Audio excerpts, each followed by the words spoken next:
Brock would have hated such sorrow, preferring people go out and live life to the full, just as he did during his 61 years.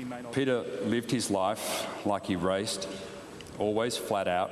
But there was always going to be tears for the King of the Mountain. His family, including former partner Bev Brock and girlfriend Julie Bamford, surrounded by more than 1,000 people. Heavyweights from politics and sport sat side by side in solemn reflection. His racing mates and his former foes also joined in remembering. You fill up my senses, come fill me again. His achievements in a car could not be ignored. 9 Bathurst 1000 wins and 9 Sandown 500s. His prowess earning him the title Peter Perfect, although he apparently dismissed the name as bizarre. So for Peter, thank you very much for truly enhancing our lives.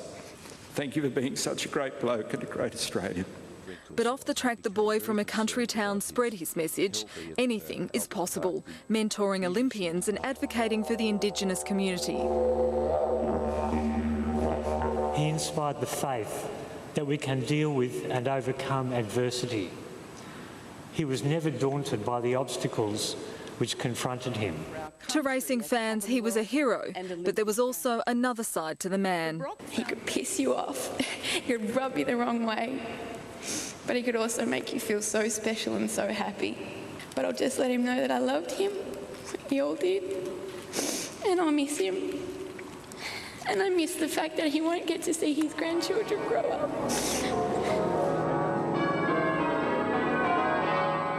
Nicole Strawn, 10 News. More than 1,500 fans also turned out to say goodbye to the man they knew as Peter Perfect, all clapping their hero one last time as he made his final journey. Spontaneous applause for Peter Brock from his fans. Lining the streets of Melbourne, they came from across the country to bid him farewell. The top Australian bloke, all-round Aussie, dead set legend. The fans of Peter Perfect had arrived early with select few allowed into the service. Those who knew him well in awe of a man who touched so many outside the sport of motor racing he dominated. Nailed the mountain 9 times, but who's counting? Peter Perfect, King of the Mountain. The funeral was shown outside in a live broadcast in Federation Square to over 1,500 devoted fans. Old rivalries set aside as the crowd mourned the passing of a legend. Peter Brock is Mr Motorsport, whether you're Ford, Holden. He's what started it all. No, there's only one in motorsport and that's him, mate. Unfortunately, he's passed on, but I think the memory's going to stay around a long time. To those in Federation Square, Peter Brock was more than a motor racing legend. He was family, someone they grew up with and loved. Some in tears as his family and friends spoke of a life lived to the fullest. Tremendously good race driver, tremendous bloke, interacted with the fans and really lifted the profile of our sport. Also there, the man who was with him when he died, Mick Hone, paying tribute to his mate. A lot of people here and a lot of people all over Australia are going to miss him. You know, he was unique, one of a kind. His fans know that, and they know there'll never be another Peter Perfect. James Wakelin, 10 News. And the Brock fans have also celebrated his life at a memorial service at his beloved Mount Panorama in Bathurst. 1,500 gathered to remember the racing legend, laying flowers on the track. Well-wishers completed laps of honour, stopping at Brock Skyline on the top of the circuit to pay their respects. Flags on Harbour Bridge were lowered to half-mast for both Peter Brock and Steve Irwin, and we'll have more on both those stories a little later in this bulletin. I had some words written down today, but you couldn't really... I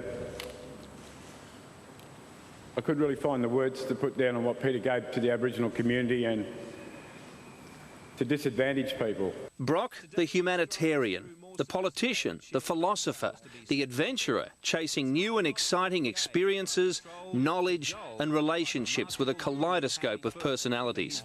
They enriched him, they embraced him, they engulfed him. He was my idol, he was my champion, but at the end of the day, he was everyone's friend. Peter Perfect was not perfect, actually. It was a title that he thought was a bit bizarre, and frankly he didn't really like it. He was human and he had human feelings.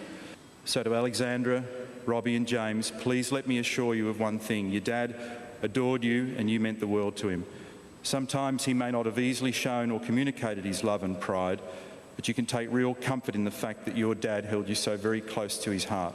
For the public, Brock always had the right words, and Laurie Lawrence, representing the Australian Olympic Committee, knew well how Brock's mantra transcended motor racing. And he was the first non-Olympian to come and live in the village and help look after the athletes. I mean, it's not done normally. That's because few people understand the physical and mental attributes required to piece together success in motor racing, a brutal sport where so much and so many have to be working for you. Brock did it and was never afraid of sharing his knowledge with other drivers or his time with the fans. Craig Lowndes and Mark Scaife summed it up beautifully last week when they both said, as young blokes, we all wanted to be him. Who could forget the many occasions he spoke of his lust for Mount Panorama? His face would contort into a wide-eyed, wondrous smile, like a child given his Christmas wish. Now we know why. The King had much in common with that mountain, a classic contradiction of innocence and excellence, breathtaking, rugged complexity carved out of the Australian culture. Raw and ready at first, and then refined over the years into something greater than we ever imagined. Hopefully we can all learn to live life with passion and with joy. Bill Woods, 10 News. And following a private cremation this afternoon, Peter Brock's family and friends have gathered to remember a much-loved family man. Reporter Gerard Shelton joins us live now from Hurstbridge. Well, grieving at a state funeral is a very public affair. They must be welcoming this private time together. Gerard, just how private is it?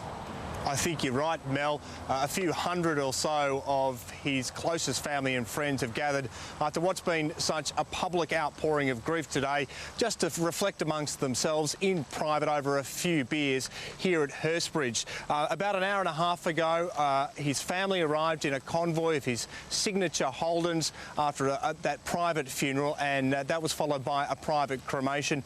His partner, Julie Bamford, and his former de facto, Bev Brock, were both at that family funeral. So I guess, you know, a few hundred people are gathering here tonight, having a few beers, telling stories about not the motor legend so much, but the man they knew. And I'm sure there are a lot of locals here from the Hurstbridge community where Brock spent most of his adult life, and they'd be keen to farewell the man who was perhaps their favourite citizen. Mel? Thanks, Gerard. Gerard Shelton reporting live from Hurstbridge. Man with a free spirit and a love of life. A life cut short in that crash near Perth 11 days ago. Tony Jones begins our coverage. If Peter Brock himself could have had an input to today's service, it would have been no tears. But for the 1,500 mourners who filled St Paul's Cathedral, containing the grief was near impossible. This was to have been a celebration of a remarkable career and indeed a remarkable Australian. But the shock of Brock's life being cut short at just 61 remains difficult to comprehend. So for Peter, thank you very much for truly enhancing our lives. Cars weren't the only passion in Brock's life.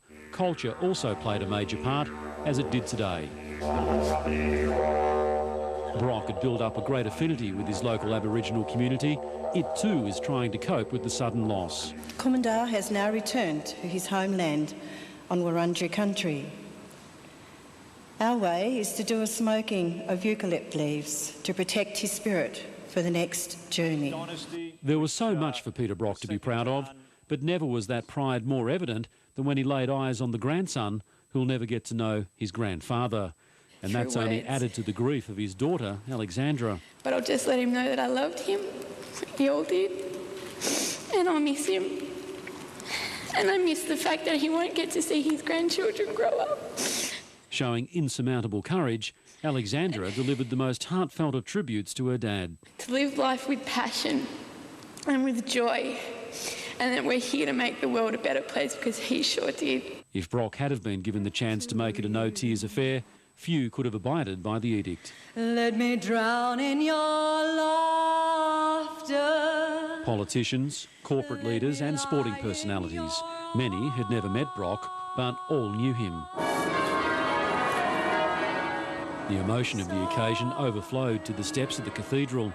Bev Brock, his de facto wife of 28 years, and Julie Bamford, his partner of the past 18 months, both comforted, the two women united by grief. It took 40 minutes before the hearse began moving. It was as if no one could let go. Even the motor racing hero himself. This time, he was in no hurry.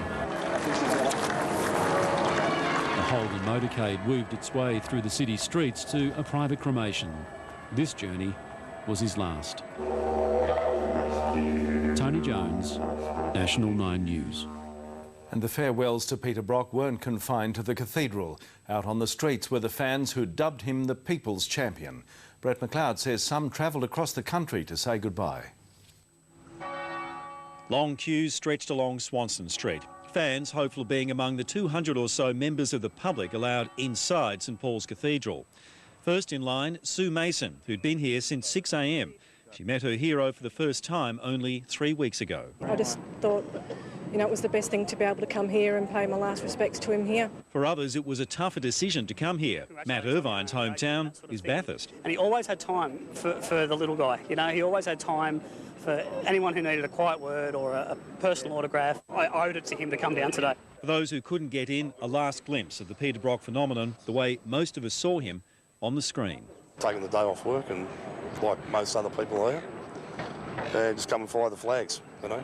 He was my idol, hero. Some had come a long way. Travelled from the Trove Valley, down where we make all the power, travelled 2 hours on the train to be here today. Have you travelled far to be here? Yeah, from Cairns actually. Others had been a long way following their hero. I've been going to Bathurst for about 15, 20 years, yeah. So, since I was a kid, I'm my idol, yeah. The King of the Mountain was remembered on that mountain in a special service in Pitt Lane. Absolutely love racing cars, but he also loved people. And as a result, they loved him. That was obvious both in Bathurst and in his hometown, where one last time the streets belonged to Peter Brock. Brett McLeod, National 9 News. Ahead as we all try to come to terms with life minus Peter Brock. There have been many kinds of tributes. Here's just a little RPM reflection.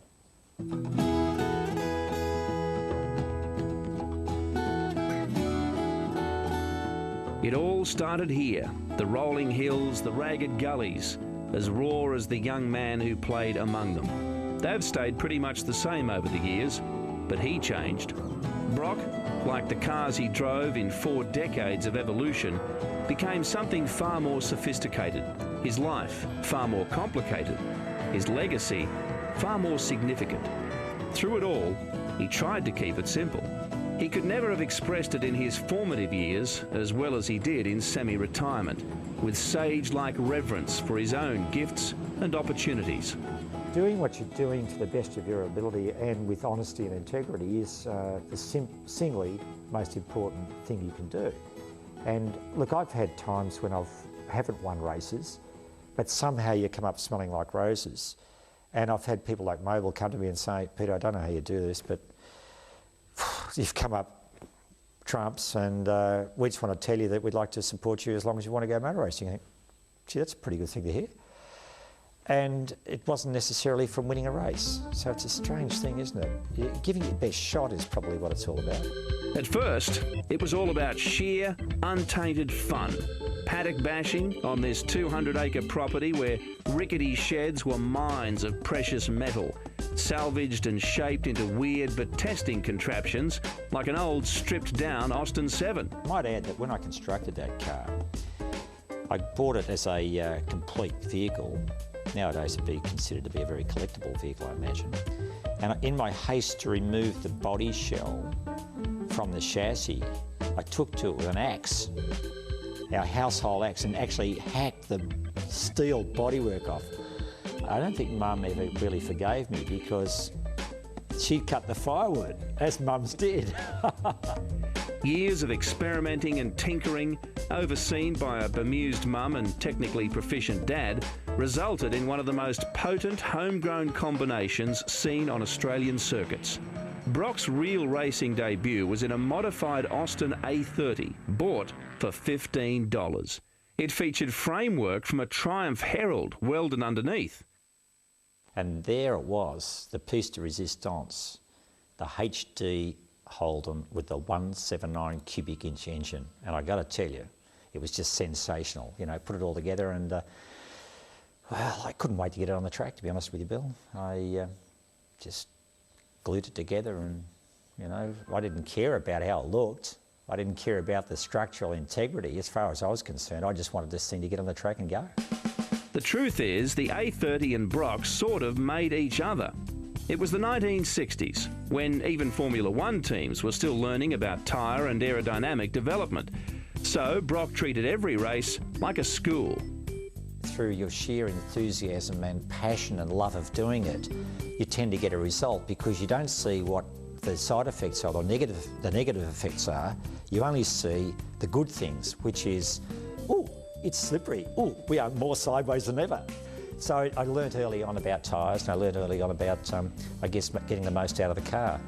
But to me, driving in indifferent conditions with a car that was a bit dodgy was probably the single most important way of getting a healthy attitude to getting the most out of whatever life's got to offer you on that weekend at the racetrack, because, you know, that life's never going to be perfect.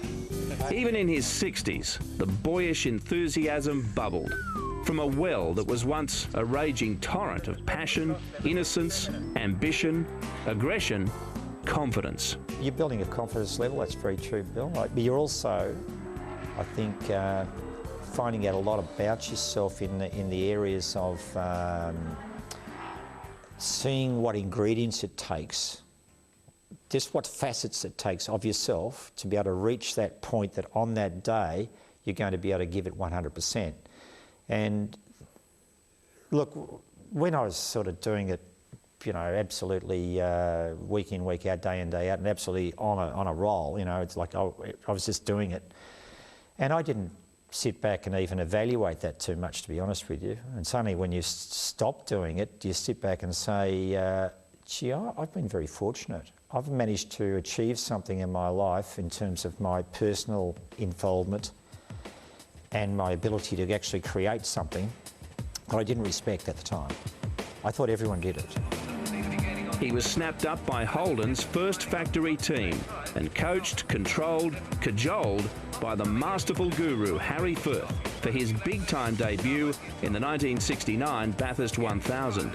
His teammate Colin Bond won the race, but it would be Brock who ultimately declared the malevolent mountain his kingdom.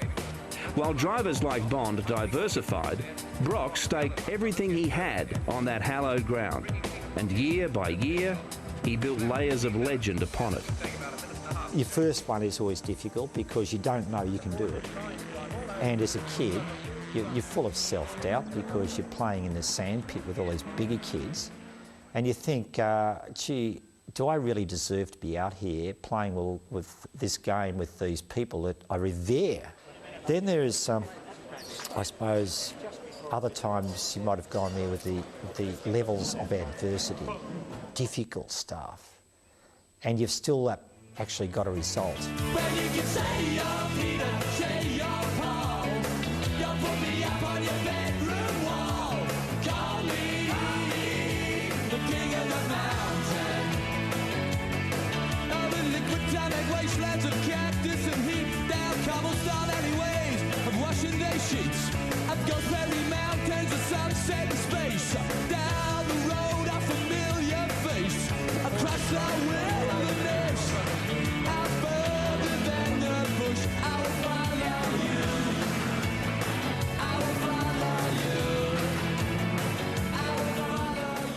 I didn't allow outside factors to enter in at all. You could have dropped a bomb beside me and I would not hear it go off. I didn't want to know about a lot of stuff that was going on because I'd say, no, that's a distraction. All I care about, all I'm thinking about is the car, the team, the guys, the track, and dropping the clutch and going.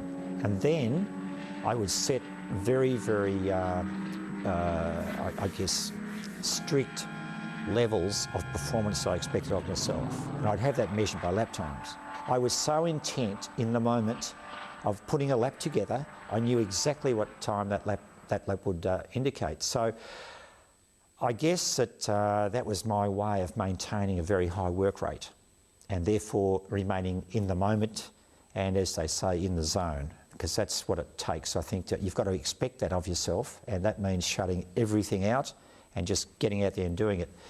The upside of that is that you don't feel any heat, you don't feel any physical discomfort, you don't feel any sort of sense of time going by. It just happens. And when you get out of the car, you think, I've been driving for 90 minutes out there. Where'd that time go? Gee, and that's when you know you've done a good job. All the more remarkable because fame and success brought plenty of unwanted baggage to dump on Brock's doorstep. Woven through his 9 Bathurst wins, 9 Sandown 500 wins and 3 championship wins were a series of explosive relationships both on and off the circuit. Whether he was comfortably stabled or roaring into the wild unknown, he always stayed constant in one area, his adoring and reciprocal affair with the fans. Brock's career was anchored by their adulation. Perhaps they were the foundation. At least they were the stimulation for his unwavering self-belief in the face of adversity. Like no other sport, motor racing is inherently unfair, and to win, you have to come to terms with that. There's no doubt that coping with adversity is a facet of motorsport, and if you can master that, you're going a long way towards having a level of ongoing success in your career, because if you don't, you're going to go up and down and you're going to go from the elation of success to the despair of defeat. And you see a lot of people, once they get down, it's very hard for them to get out of it again. From a personal point of view, I've always had a voracious appetite for literature and for understanding, I guess, more about myself. So I've always been able to occupy myself very well indeed. So I never bothered too much about the situation. It's not as much as people might imagine, because I always figured, you know, the sun's going to come up tomorrow. He was even philosophical about his cars. Part of the Brock mantra was mechanical sympathy.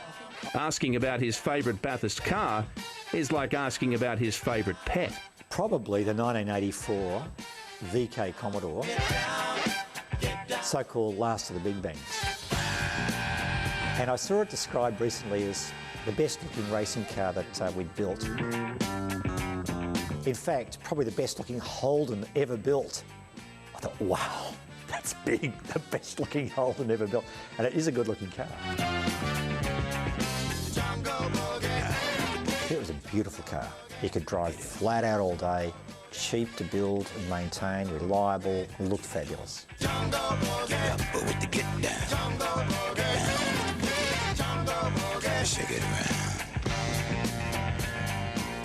We'll be back after the break as our tribute to Peter Brock continues. See ya in the funny papers, guess that's where I'll be. They say 2 fools, born a minute, guess that makes me 3.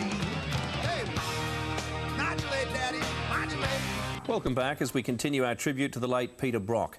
In part 2, we look at the Brock that went beyond the Bathurst boundaries while keeping an eye on that unfulfilled ambition. Holden had been a rock and an anchor at various times, nurturing his career, stalling it, reviving it, and even in the darkest days of all, when Brock's affinity for the infamous polariser caused a critical meltdown with management, rupturing not only his on-track career but his very business, the shoulders shrugged again, and he told himself to press on. Never is a long, long time, so you're better off to say, let's just take things as they come, not getting into any sort of petty sort of issues, because then you're not closing the door on what the future may hold. And that's indeed true of what my relationship with Holden has been like. I mean, I've had far more very pleasant times with Holden than the odd unpleasant time, and I probably should add that the only time it's ever been any unpleasantness, it's usually an individual within the organisation and not the organisation itself. That same broad-minded approach also led to a cherished friendship with the man who spent most of his career trying to beat up that Brock image. The fans loved it.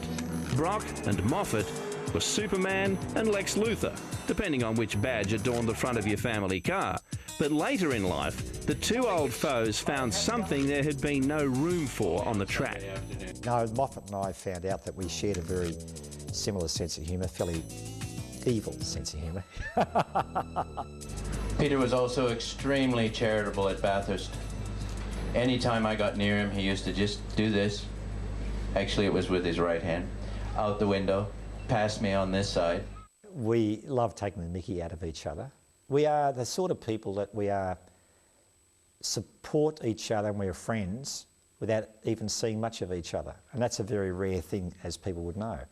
Which, of course, the moment I got alongside, his car mysteriously started to wander.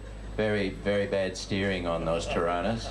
And it was the ricochet of the airwaves from my Falcon that was blowing him around. Of course, I had to then take to the ditch to miss him, and he went on to win the races. The single most important facet, I think, is his tenacity. I mean, he would leave no stone unturned to get a result. And when I talk to the Olympians, for instance, I often quote Alan Moffat. I say to them, you know what intensity is? You know what tenacity is? Do you know what determination is, commitment? I said, Alan Moffat. And I've been working on a tribunal system where I could get a fair hearing to try and get some of those races back, but do you think anybody will listen? No. That guy didn't do it easy. It pained him, it hurt him. He was there for 2 or 3 days to get that car up to speed, and by Sunday morning, he was on the pace. And if you were going to beat him, you had to get up pretty early. So some of you who are naturally gifted athletes, maybe you just sort of take it for granted a bit. I know I did. So I got to admire Alan Moffat enormously because he showed what you can do when you really do commit. But Peter was a terrible competitor. By terrible, I mean terrible to beat. Could just so determined once he got in the car. Always made it look twice as easy as what it actually was. Could carry a car on his back, didn't crash them. And in 25 years, Bill, we had one little scrape. One little scrape. You could hardly even see the different paint marks on each car. And that's why I started to admire him, then like him, and I had a great deal of regard for him when I got a phone call from John Harvey in 1985 when I was out of business because CAMS had decided to change the rules. The only way to get rid of the Mazda was to change the rules. Let's chuck it. And I virtually didn't have any work. And John Harvey said, "Have you got time for a coffee? Peter'd like to have a coffee with you. Come on down." I said, "Fine." And coffee developed into lunch and afternoon tea, and by which time I walked out the door working for the Holden dealer team. And Peter saved my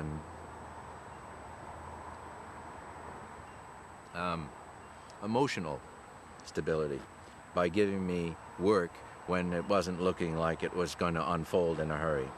When Moffat himself felt the pangs of rejection by the once fawning factory, Brock was faced with a new Falcon foe.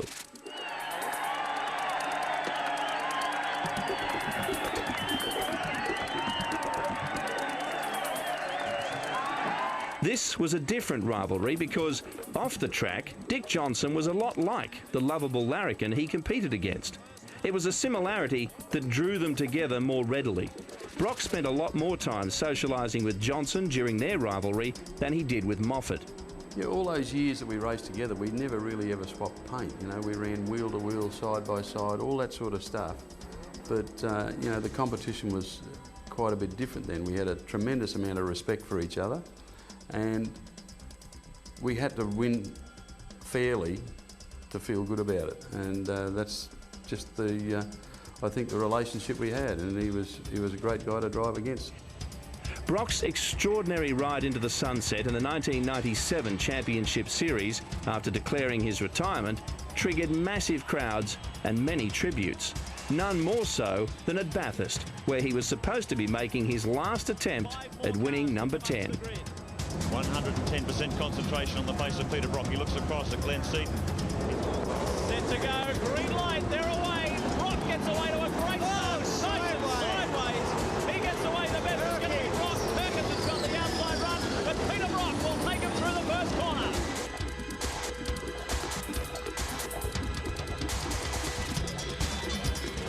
Well, that's motor racing. I guess that if you've looked at one perspective, well, the fans were treated to something there for an hour or two, you know, and but to come back from here will be pretty well impossible, I guess. Since then, there have been a couple of comebacks. An hour spent in the pits with Brock was a lifetime of adulation that flew by like a second. What have you done with that rear shock ascent? Did you go softer? No, I went harder. It's wobbling out through the corners, you said, like it was yesterday. What I'm going to do now, I put a lot of low velocity force in. I'm taking it back out again. Okay. And we'll put some high velocity force in. Okay. The car, as it turned out, was never going to be good enough that year. A second comeback under the HRT banner resulted in the most climactic anticlimax of his career. Oh, big problem. A car has rolled, and that is the Cleland-Jones Falcon. It's gone over on its head. John Cleland at the wheel. And I think that was Jason Plato, wasn't it? The HRT car that he's connected with too. While millions held their breath at the spectacle, more than a few thousand devoted supporters almost immediately recognised the subplot. No Brock. But I sat back after a while and I thought, I can take a hint. Okay, Peter, you had a pretty fair innings. And when things like that begin to happen on a regular basis, I think you've got to sit back and say, well, my time isn't here right now. So you do become philosophical. The mass market appeal of V8 supercars has made cult heroes of many of today's drivers, and yet they have all lived in Brock's shadow, especially when they were never really certain if he'd retired or not. He remained until the end such a powerful marketing tool in his own right. Now that he's gone, and the ruthless preservation of personal space in the commercialised world of motor racing is no longer an issue, the honest reflections of what Brock had done and left behind have come pouring out. Well, more than a shock. We all think we're immortal. Peter's had hundreds of thousands of competitive miles under his belt. Obviously, something untoward has happened, and you think, well, how can he not be around? It's hard to swallow. Tremendously good race driver, tremendous bloke, interacted with the fans and really lifted the profile of our sport. Nailed the mountain 9 times, but who's counting? Peter Perfect, king of the mountain. A lot of people here and a lot of people all over Australia are going to miss him. You know, he was unique, one of a kind. He attracted enormous support overseas, in spite of his relatively few adventures there. 2 recent invitations to Goodwood has testified to that. He was also awarded the Order of Australia. But his greatest recognition was perhaps from a rather obscure source for a race driver. The Australian Olympic Committee's appointment of Brock as a mentor to athletes at the past few games proved that he had transcended the dated definition of Australian touring car drivers, a definition of something outside the sporting sphere. This was acknowledgement that he was indeed an athlete of renown, physically and mentally exceptional. That, in turn, was a great credit to his contemporaries. Career management, relentless determination and self-belief made him a very popular advisor and motivator to Olympians of all disciplines. Now, when you measure it, the Institute of Sport people measure it, they go, gee, that car racing's right up there. We say, yeah, it is. Its intensity is incredible. It's like you're sitting there pushing weights and you're pushing things with your legs and arms and shoulders and your neck muscles and everything else physically, and you're doing it relentlessly for maybe 80 or 90 minutes.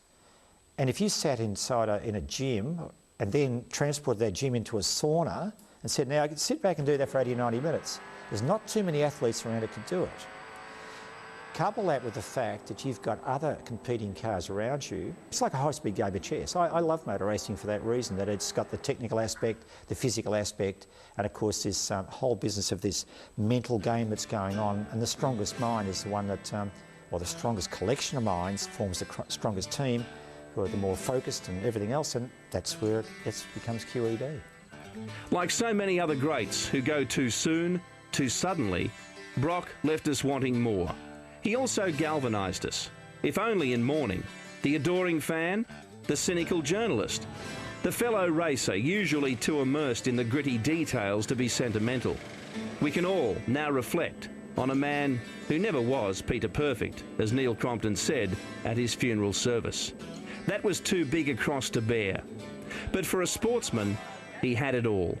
driven always by the genuine belief that success blooms when it is planted in hard times and sustained by hard work.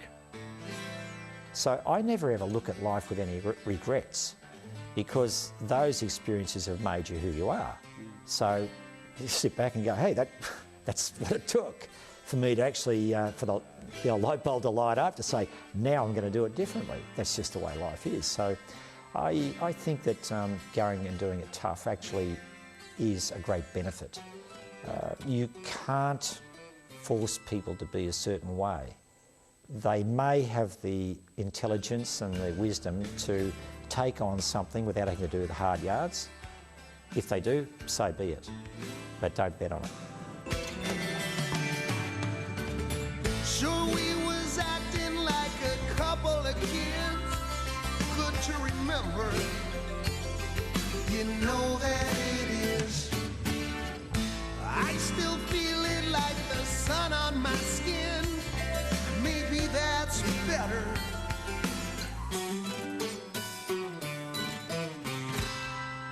Cause these are good times. Damn good times. Talking about good times. Damn good times.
Is out to make life difficult for Barton and Johnson.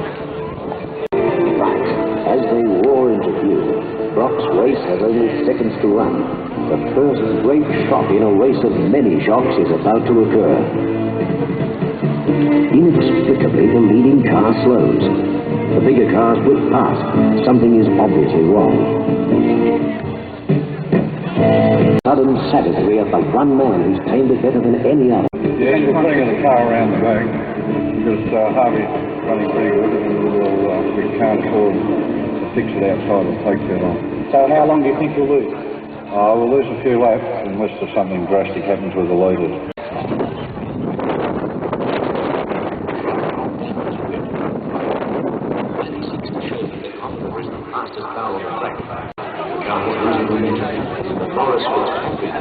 Bravely confident.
John.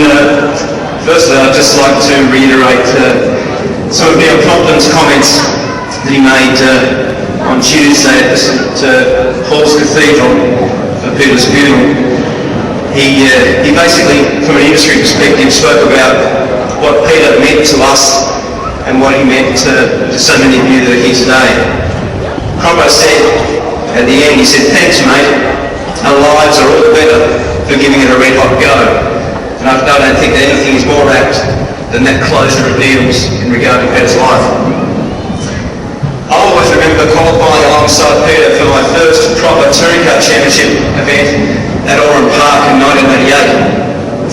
I looked across, he was on the grid on 7th spot and I was on 8th. And the first thing I thought of was that I made it. I was only 21 and I remember thinking that I was alongside my boyhood hero. And I don't remember ever in my life being so nervous. I was so nervous, my left leg was shaking so badly that if the bloke didn't drop the flag, I would have had to go anyway. And it was one of those things that in motorsport and in our industry, that Brock icon status, that Brock persona that he had, was one of those things that I'm sure Craig Lowndes and Greg Murphy and so many of the other drivers would agree was one that we all aspired to. We all aspired to be Peter Brock. He was an incredible race driver, and for those who are here today that were fortunate enough to race against him and with him, he had an amazing ability, and I'm sure those people would agree. He had flair, he had flamboyance, he had creativity, he had determination, and one of the things that Fred Gibson said before, he was fiercely competitive. People probably didn't pick up on quite that aspect of Peter's character, but when he had those Brock eyes on, they were like saucers. And when you could see him in the mirror, when you were behind him or he was in front of you, one of the things that always stood out was the level of intensity that Peter had when he drove a race car. And for so many victories here at Sandown and obviously at Bathurst, that was the thing that made him special in terms of the way he approached his racing. I'll always remember those fantastic, almost titanic battles that he and Alan Moffat had. And at their very best, both those drivers, as John Davidson just pointed out, have been two of the best drivers we've ever witnessed in this country. And some of those battles were some of Australian folklore in motor racing heritage. I'm sure Alan, as he just said, will remember those forever. To think in 1979 to win Bathurst by 6 laps and break the lap record on the last lap is just unbelievable. I mean, no one will ever repeat that. His car control in damp conditions, thank you, as Alan Moffat referred to, was amazing. And a great example of that was 1987 when he won his last Bathurst in trying conditions. And for his real final Bathurst, as Neil Compton said earlier in the week, we've been at all Peter's retirements, but for his real last drive in 1997, he led the first stint of that race in a great battle with Larry Perkins. He broke the lap record that morning as his last proper drive at Bathurst, which was an incredible achievement.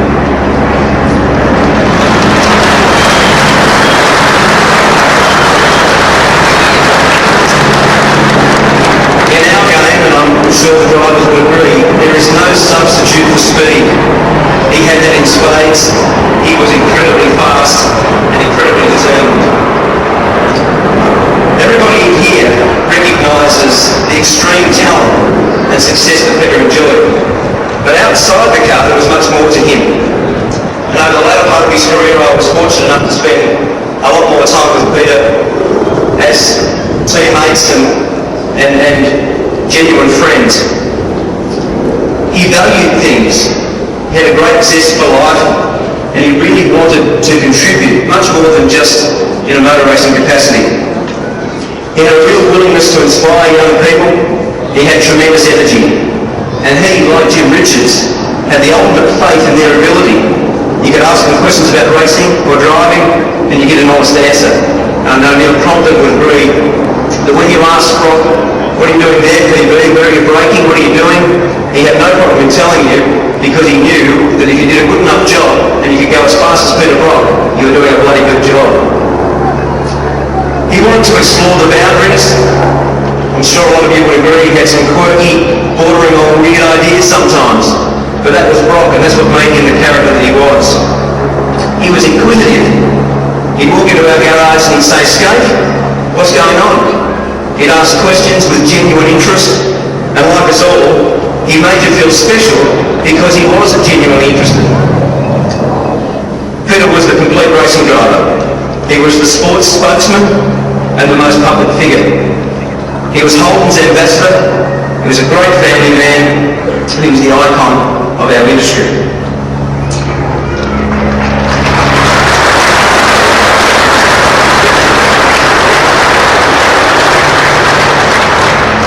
But over the past 13 or 14 days, I've been trying to work out what made PB so special. What gave him some of those characteristics, some of those traits. And the things I've come up with, and I think the biggest things for me was he really wanted to be his own man. He dared to be different. He loved people and he loved life. And this has certainly put things into perspective for me, and I'm sure everybody here. It's a great lesson for us all.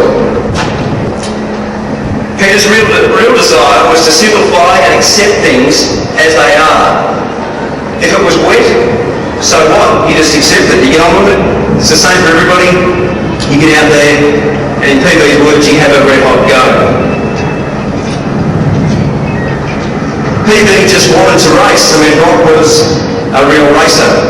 One of my fondest memories was at Simmons Plains in 1995. We were leaving the track on Saturday night. Fred Gibson was in the car with me, so was Jim Richards and Pete McKay.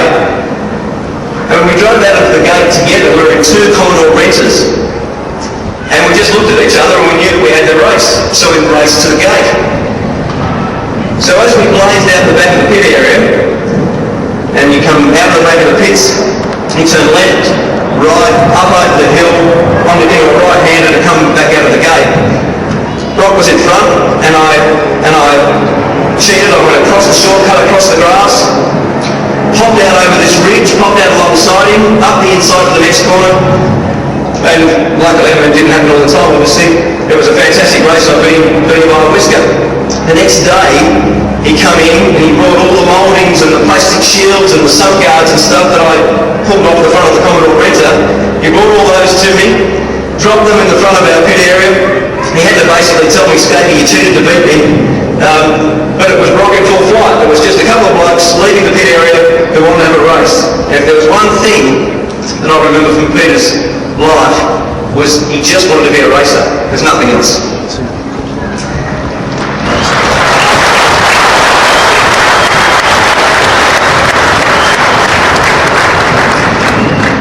So I think his passing for most of us has been such a shock because no one would expect Peter Brock to lose his life driving a car. For all of us, he had that air of invincibility. It was funny, yesterday in Brisbane, a lady came up to me at the airport and she said how sad it was to lose two Australian legends in 1 week. She commented the only thing was, as a positive aspect, that they died doing what they loved. She finally said to me, she said, "I hope I die shocking." And I'm sure there's a few blokes in the crowd that probably hope they died doing a few other things, but it was an interesting way from a pure perspective of people that weren't involved in the industry and the way that people have seen it from outside where we are in terms of how close we were to Peter. So in closing, I've been trying to visualise Peter arriving up there in heaven, I mean. And the first question would be, which way does the circuit go and what's on that record? Thank you. Thank you so much, John. All race drivers never tire of hearing about their results. Thank you very much. Peter and I both did our novice driving in the country circuits of Victoria. We were Victorians first and Aussies second. Winton, Hume Weir, Phillip Island. But it wasn't until we started driving at Calder and ultimately here at Sandown that we were really professional. Sandown became our home circuit and actually helped enormously in our build-up and our ability to have a long-distance race before Bathurst. And thanks to the CAM's organization behind the scenes, the date was always frozen in September, and we had plenty of time to prepare for the Sandown endurance race and then a 3-week break to get to Bathurst. From a team's point of view, we took the view that if we couldn't break the back of the Sandown front and back straights over a mere 400 or 500 kilometers, we weren't going to be looking too good at Bathurst trying to compete in 1,000 kilometers. Peter's fabulous record of 9 victories here at Bathurst were not luck. A lot of successful people are always criticized behind their back.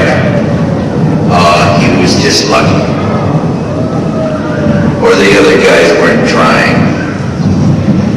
I can assure you the other guys were always trying. But it was his ability to clock terrific lap times from the moment the flag went down that made him so hard to beat, rain or shine. And since rain was always a fairly good option here, John, even with all your connections at the Vatican, we did have to face the rain here on many occasions. And I have to say it was Peter's consummate ability to drive with such verve and daring in the rain that I most admired. Particularly when he would stay out on his dry slicks much longer than any of the rest of us dared to, and hence pick up a huge gap on the lead, get great track position, while the rest of us were in the pits changing tires the moment the first drop hit our windscreens.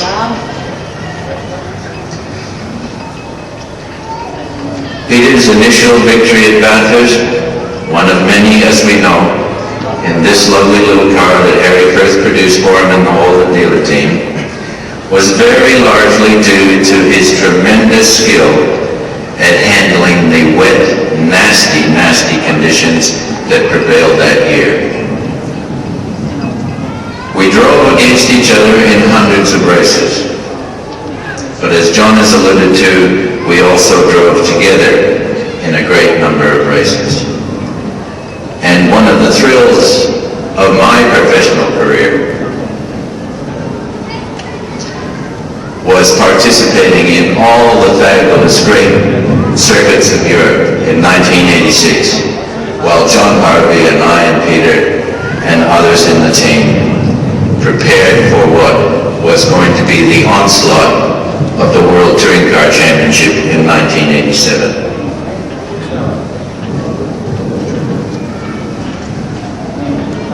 Today we are honoring his final journey here to Sandown,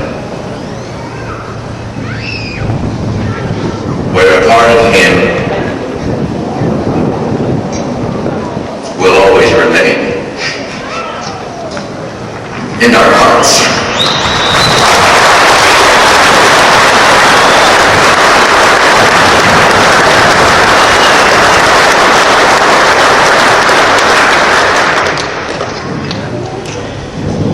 All of you know him affectionately as Rocky. To me, he was a great friend that I called Peter.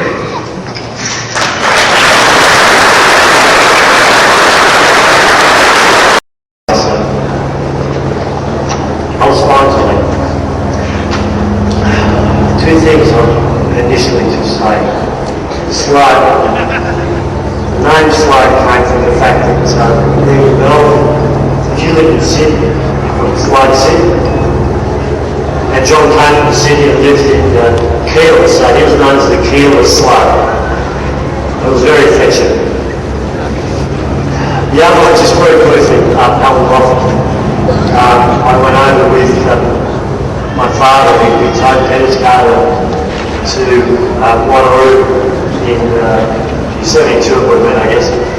And they had this fantastic race there, Moffat played out the lead quite handsomely, and then as the race went on, the tyres went off.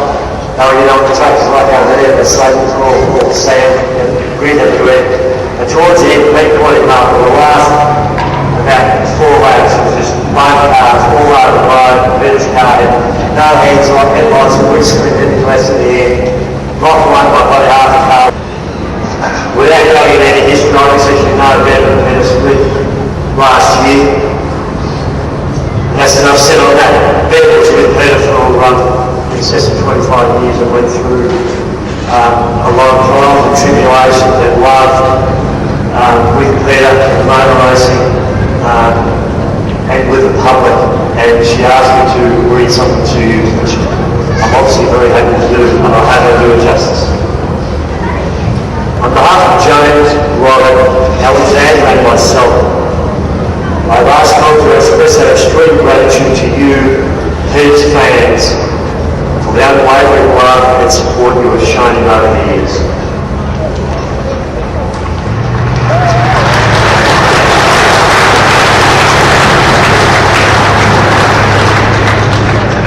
You have seen the amazing side of an incredible man who was totally devoted to those who supported him, their team members, sponsors, volunteers, friends, members of the media, family, or his devoted fans. What you didn't get to see was the amount of effort and the level of importance he placed on bringing life for everyone out there. Whenever he felt his father's supporters by not gaining the perfection he sought, he would engage in soul searching at a deep level to make sure that it didn't happen again. By the time you find the world again, you'll be on top of things to be the positive, uplifting person that you all knew and loved. Peter gave freely of his time and energies to all those who crossed his path. So freely that there was often nothing left in the tank when he got home. He expected his family to understand that he loved them and knew that they would just be there for him. We all need the benefits of his efforts and would therefore understand. We often recall holding torches in the dark so that he could summon all the blessings that never even used, despite the fact that the kids were tired and waiting to get home. Needless to say, the kids soon found ways of not coming to the circus as they knew at the track the fans came first. Please understand, this is not being said with regret or as a complaint, far from it. We just want you, the fans, to appreciate just how much we need to. He needed your love and support as much as you needed him to give you his time and energy. You made it possible for him to give well on what other people could. On many occasions he would say when exhausted that he did not know of any other individual who would be expected to do what he did. We agreed totally, but it was always his choice. He simply had to learn to say no occasionally. Fortunately for you, he did not want to do that. Peter put his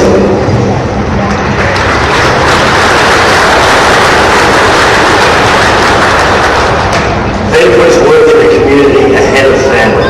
Again, because he always believed he would be around to take care of the nitty-gritty when necessary.